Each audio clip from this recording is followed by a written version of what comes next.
look at the top 10 Isekai Harem enemy with an overpowered main character 2022. But before starting, hit a subscribe button so you never miss out any update from our channel. Let's dive into the video. Isekai has been enjoying peak popularity for some years now. Each year, we get tons of new Isekai enemy to choose from. Usually, the story starts with the main character dying and then reincarnating in a fantasy world, or he simply gets transported to a fantasy world out of nowhere. There, the main character usually either becomes overpowered or is overpowered from the start. Harem is another popular genre even within non-isekai enemy shows.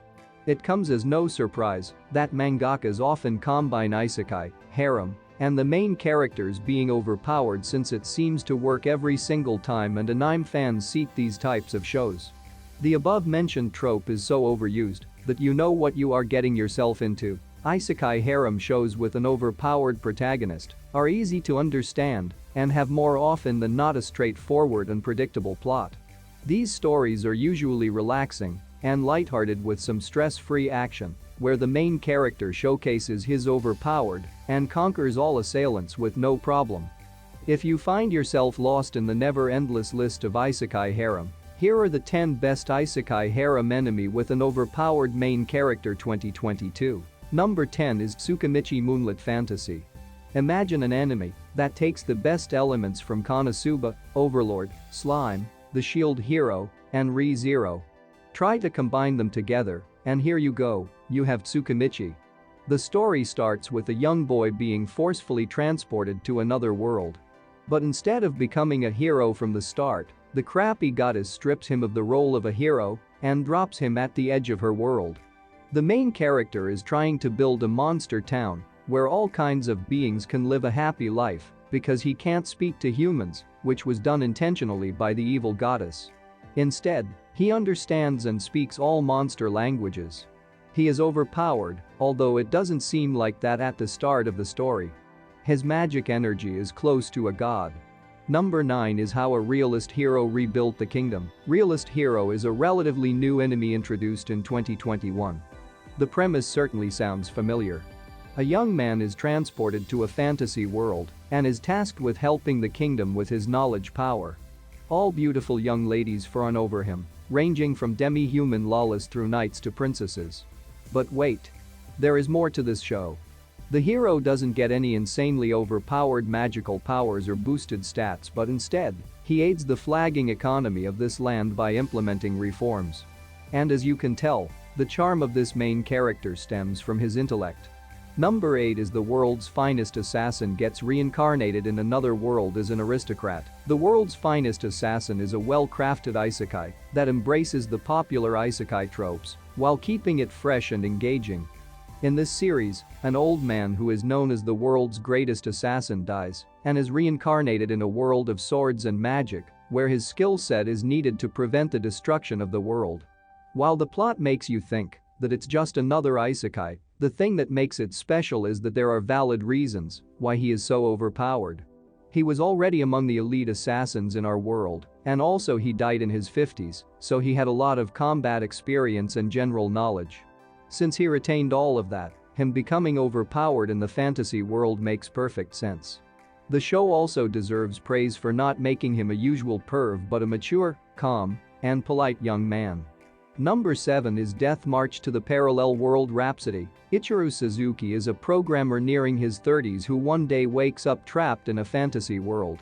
He quickly realizes that this world is a combination of the games he was debugging previously in real life. Except for the change of his name, which becomes Satu, he is also having an appearance of his younger 15-year-old self.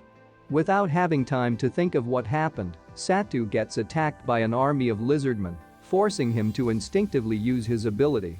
To his surprise, he wipes them completely, and his level is boosted to 310, maximizing his stats. Now, with no way to return to reality and overpowered stats, Satu embarks on a journey to explore this new magical world.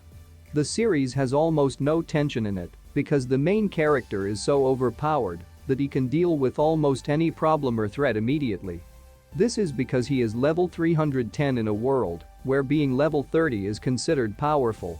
And so, with a protagonist who travels and explores the lands of an unknown world with his party, which consists of young girls.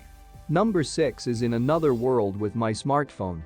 In this series, a 15-year-old student is accidentally killed by a god and reincarnated in a fantasy world with his smartphone. The main character being overpowered is an understatement. God compensates him by giving him boosted powers, which results in the capability of using all 7 types of elemental magic, divine powers, and having boosted basic stats like strength, memory, and agility. This means that he can destroy all threats with ease. He is currently a lower-ranked god. If you are a lover of Isekai Harem shows, this one should not slip under your radar. The protagonist gets to have 9 wives. Number 5 is Overpowered. Everyone loves to see an underdog rising to the top. We loved it in Naruto Shield Hero and many other anime shows. There is some magic in the story, where the protagonist starts as the weakest and becomes the most overpowered character in the process. That's what happens in Overpowered, although it's a bit rushed. The main character becomes overpowered after eating monster meat and evolves not only physically, but also personality-wise. It also helps that he is fueled by hatred towards his classmates who betrayed him for being the weakest in the group, which has a long-lasting impact on his personality. While the animation and story might be underwhelming for some, the series makes up for it with its fanservice and the main character cool transformation from a wimp to a badass. Number 4 is The Misfit of the Demon King Academy. Directed by Shin Inuma, Rakudai Kishi no Cavalry, Kokoro Connect, Watamote, the series has crisp animation and neat art. The Misfit of the Demon King Academy is a show that utilizes an overused concept of a handsome overpowered protagonist who is reincarnated and his powers overwhelm and shock everyone. He is just that stupidly OP that he defeats everyone with no effort at all. On top of that, he is labeled as a misfit because he isn't a pure-blooded demon and all he has is skill. This causes people to look down on him until he annihilates them in combat. He is the best of best and a cool one. This means that ladies naturally flock to him and he gets to have the best waifus in the show. Number 3 is How Not to Summon a Demon Lord. Diablo, the main character of the show, is living the dream of almost every gamer. One day, he magically ends up summoned to a fantasy world with the appearance of the Demon King from Cross Reverie, which is a character from the game he has been playing. The 2 beautiful ladies who summoned him then try to perform an enslavement ritual, but it backfires and the 2 become his slaves instead.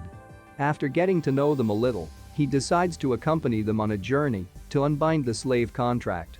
Steamy eki scenes, beautiful waifus, and a male protagonist who is not dense are 3 characteristics that I would use for the description of this show.